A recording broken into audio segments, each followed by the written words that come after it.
Now we're going to take you out along the coast a few miles to Belem. Belem is loaded with museums and monuments along the waterfront, just about 5 miles distant from the heart of downtown Lisbon. Be sure to visit the Belem area and especially the Jeronimos Monastery.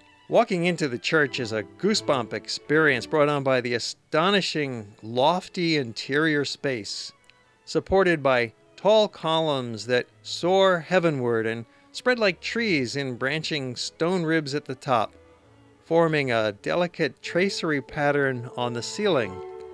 The many Gothic arches are lined with twisted stone carved to look like sailors' ropes. Several notable tombs inside include Vasco da Gama, King Manuel, and other royals. The church was so solidly constructed that it survived the Great Earthquake of 1755, even though the adjacent monastery was destroyed and then later rebuilt in the original style. It was designed in the late Gothic style, but with a unique twist called Manuelin, after King Manuel, with elaborate carvings that reflect Portugal's maritime discoveries, including fish motifs, ropes, sails, tropical fruits, sea plants, and other nautical details. It was built in homage to Saint Jerome by the wealthy Religious Order of Christ, who were a continuation of the medieval Knights of Templar. We often say that this monument was built out of pepper. You can see perfectly well that it's not pepper, it's limestone. But it was built with the money coming from the pepper and from the other spices. The truth is that we were rich at that time, for a certain period, not for a long time. And when a country is rich, we are free to create new art forms and culture and literature. And that's what happened here in Portugal also. And that's when we created this style, which we call Manuelin style. It was a period of wealth here in Portugal. In this door, we see between the two doors a man with a sword. And that man is Prince Henry the Navigator. You can see Saint Jerome. Saint Jerome, which is always represented with a lion. Saint Jerome, who lived in the desert. And is being surrounded by the apostle. Let us visit the interior. So here we have the main door and the founders of the church. King Manuel on this side and his wife, Queen Maria. This monumental church and monastery was built in 1502 by King Manuel, the great monarch of the Portuguese maritime discoveries. Tremendous riches pouring in from the spice trade with the Far East funded construction of this massive complex. We have here two tombs, as you can see. Those tombs are important. They represent important figures of our culture. This tomb here is the tomb of Vasco da Gama. He discovered the seaway to India, how to get there by boat. And this was our great advantage because the spice trade was in the hands of the Arabs. It used to be carried in big caravans across the desert to the Italian republics of Pisa, Genova, Florence, reason why they became so rich. We want to control the spice trade.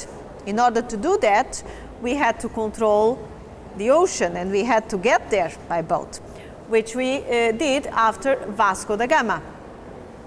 The spice trade coming by boat arrived here at least 50% less expensive. That's why we became so rich. And on top of that, the spice trade was, part of it, a monopoly of King Manuel. When we speak of spices, we don't really understand what was going on in the 16th century, because in nowadays our life is so easy. We go to the supermarket and we buy as much as we want. But in the 16th century, as you can imagine, it was not like that. And they used the spices a lot more than we are using them in nowadays. They used the spices to preserve food. It was one of the few ways to preserve food, one of the few ways to give taste to the food.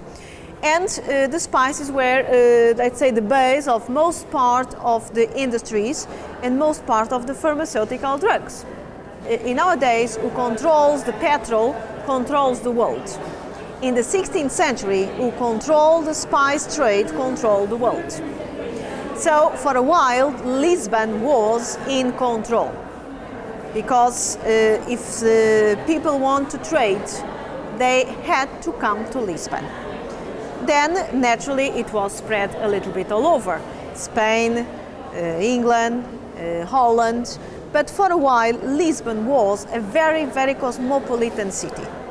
Everybody, absolutely everybody had to come to Lisbon to buy the spices. The tomb, although it's not original, it's showing the main characteristics of this style. You can see here, for instance, the ropes, which are the same ones that you can see over there around the Gothic arch. They are pretending to be the ropes of the boats. You can see also here a cross of Christ, the same cross of Christ which was always represented on the sails of our caravels. And here we can see the globe, the armilar sphere, which was the symbol or the emblem of King Manuel I. The king was discovering the world. Naturally, his symbol was the world itself. I stopped in this door because I would like you to see the figures here. And I think if you see it, you understand this style, Manuelin style, a little bit better. You see the figures, there are Arabs, there are Jews, they are all represented, the natives in Africa. This is a monument that we read as if we are reading a history book. So if you put everything together, you have a clear idea of this Manuelin style. Manuelin style, after all, is a reflection of the maritime discoveries. I think to understand this style, you have to understand the world in those days. If the moon trips impressed us in nowadays so much, and so far we haven't been able to find any human life or any kind of life. Just imagine what would be living here in the 16th century with boats coming up the river from different parts of the world, with carrying people of different races, different religions, different civilizations, the sails telling incredible stories, carrying different animals like tigers, elephants, monkeys. Everything was new. I mean, this was a fantastic period, really. And when it comes to art, this was represented in this style, in Manuelin style. But when you look at the church, you can easily see that when it comes to architecture, this is still a final Gothic style. This Manuelin style is mainly a decorative style. It didn't bring anything new to the architecture. We find it sometimes in a final Gothic monument, and other times already in an Italian Renaissance building.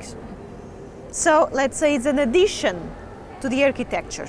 It's basically a decorative style. We see it mainly in the decoration.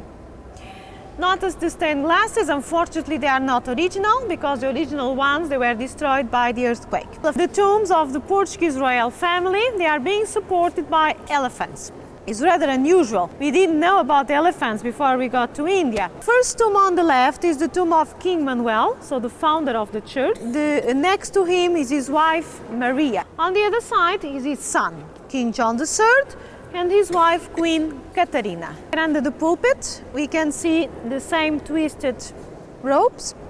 And in between, you can see some fruits, the exotic fruits, the tropical fruits. Well, actually we can say that we changed, or we helped to change the diet and the gastronomy around the world, just by the fact that we transported the products from one continent to the other. We didn't know about potato here before the 16th century. It came from America. Rice. We do eat a lot of rice in Portugal too. It was coming from China. The world really changed after the contact around the world.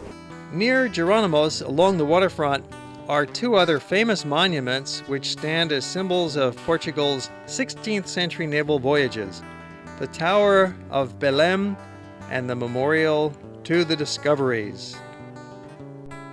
The memorial to the discoveries was built in 1960 to honor Prince Henry the Navigator, who is depicted on the stone prow, along with other important Portuguese voyagers including da Gama, Cabral, Diaz, and Magellan, who was Portuguese but sailed for Spain.